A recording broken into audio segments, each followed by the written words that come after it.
This is the Senshi Japan landmine attachment. Today we can have a look, see if it's any good, see if it's the best on the market at its price, and maybe have a look at some exercises that you might not thought about doing with it. What's good, bees hounds? It's your boy, Kit Kinraid.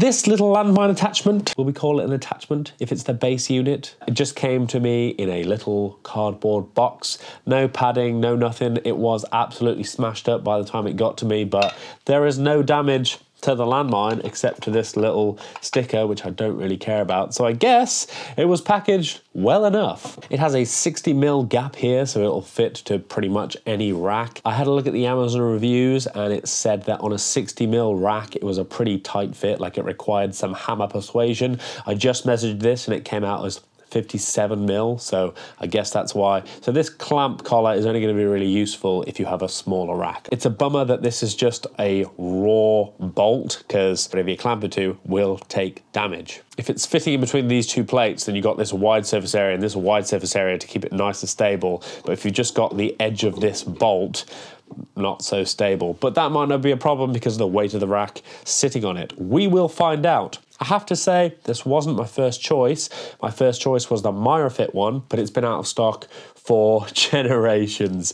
The MyraFit one looks exactly the same, except that it does have a wide foot on the edge of this bolt. The only thing that the MyraFit one doesn't have is this screw bolt, but the weight's gonna be always pushing towards this, so I'm not sure how useful this is going to be. We'll find out. The MyraFit was also 30 quid, which is cheaper than this one at 40 quid, and I've never been disappointed with anything from MyraFit at the price. I haven't used it, can't tell you if it's any good, but I can tell you that it's probably made in the same place as this one, and it's slightly cheaper. Do what you want. If you don't want to attach it to a rack, it has holes in the bottom for you to bolt to a floor or to a wall. This thing has an infinite spin, so you can stick it to whatever you like and it'll be fine. You can also get one with just a peg that goes into a stack of Olympic plates, but I feel like weights are expensive at the moment, so it makes sense for them all to be usable, not like just to secure the thing.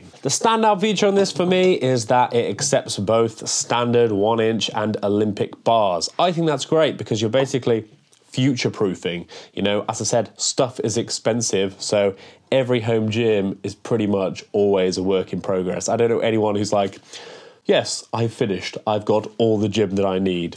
Well, let's go give it a hammering. Cash in the bag, stadium packed. Born a rock star in this life, gonna live it up on the attack. Baby, I'm bad. I just wanna get caught up in this life. I'm crazy, I'm mad. Do it no cap. Only God wants you, better go live it up. Cash in the bag, stadium packed. Baby, I'm bad. Baby, I'm bad. I got the cash in the bag, stadium packed. Born a rock star in this life, gonna live it up on the attack. Baby, I'm bad. I just wanna get caught up in this life. I'm crazy, I'm mad. Do it no cap. Only God wants you, better go live it up. Well, I've given this thing a battering over a couple of sessions and I think it's great. There are a few things that could be better. The welding on the back of this, it could be slightly better, like it's ugly, but this was 40 quid. The tube where your Olympic bar goes, in the back is this bolt. Your bar is going to smash into this bolt.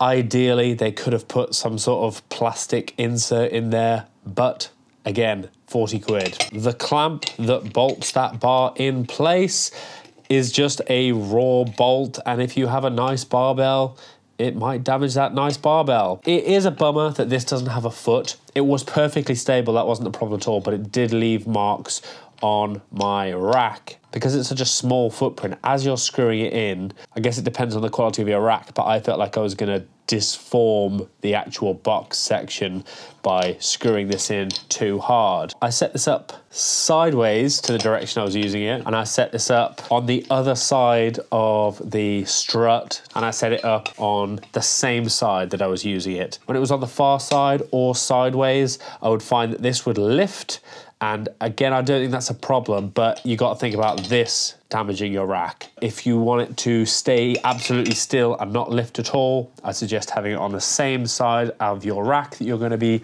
using it on. I'm likely to get a bolt and a bit of plastic and just epoxy the two together so that there is something in front of that. Should you buy this? Do you know you want a landmine? If the answer is yes, yeah, this is great. Honestly, not really any problems apart from the few tiny, tiny little niggles that I have mentioned. Are you sure you want a landmine?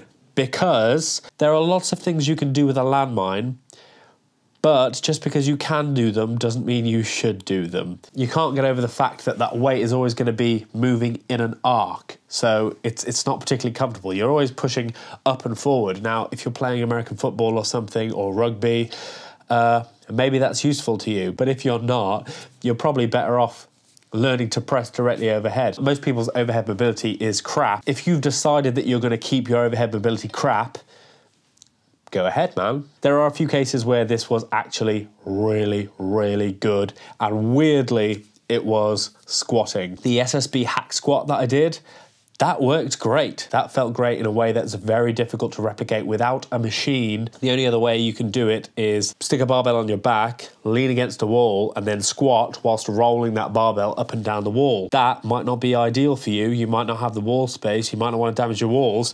This worked great. Belt squats, I had a theory that you would be able to do it, and initially I thought that you might have to get yourself off the ground somehow. I thought about standing on the dip arms, I thought about putting a couple of planks of wood across the spotter arms, but actually I was overthinking it, and this works great. I literally just had a dip belt attached to a bar. I tried it with a 1-inch bar. I felt a bit uncomfortable. The chain was scraping up and down the bar, and I felt like this might pull out in that one situation. If you're trying to replicate a belt squat, I say go for this one. This is actually useful in that one weird niche use case, but belt squats are difficult to replicate. This is very cheap. I used a dip belt that was like 15 quid maybe, and I used a little adapter for attaching weird attachments to an Olympic bar. Felt good, felt like a belt squat. If you have issues with axial loading, like sticking weight on your back and you still want to squat,